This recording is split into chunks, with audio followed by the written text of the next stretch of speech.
Hello and welcome to the Long View, the place to be to discover more about free-to-play mobile games. I'm John Jordan. Today we're doing some constructive criticism and asking the question, what's wrong with Quantum Siege? Quantum Siege is a free-to-play mobile strategy game that's currently in soft launch testing from Finnish developer Armada Interactive. Now, mobile strategy is a crowded market, so Armada has thought deeply about how to make Quantum Siege stand out from the Clash of Clans clones and all the other generic mobile strategy games. There's no base building, just action as you play through the single player campaign mode, the daily event mode and the PvP mode. Winning a battle rewards you with loot in the form of in-game currency and the tokens you need to unlock and level up your units. Each squad contains 8 units, 2 hero characters with special abilities, 4 general units including different melee, ranged and tank units, and 2 fixed turrets.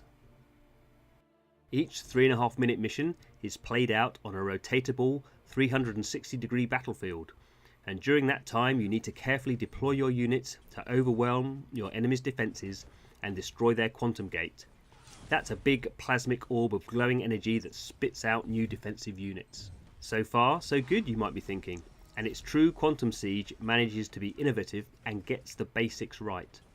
The biggest issue, however, is it's not very exciting.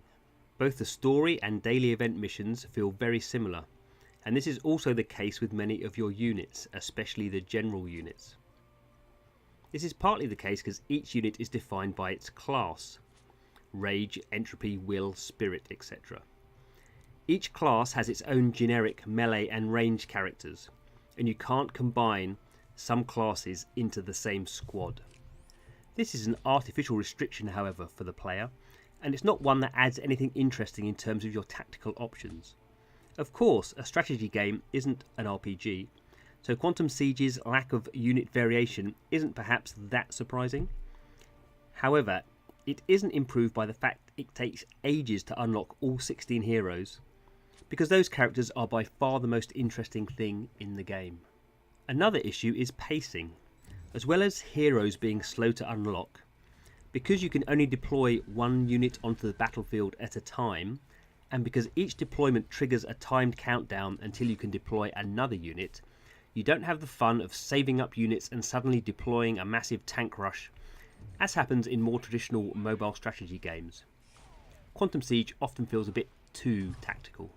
Finally, a key omission is the lack of alliances and all the social glue and high-level objectives that such structures bring in terms of long-term retention for free-to-play mobile games. Of course, given Quantum Siege is still in soft launch, we'd expect such features to be added at some stage. But the game also needs to be much more exciting, both in terms of its missions and its units, if it expects to build on its potential and reinvent the mobile strategy genre.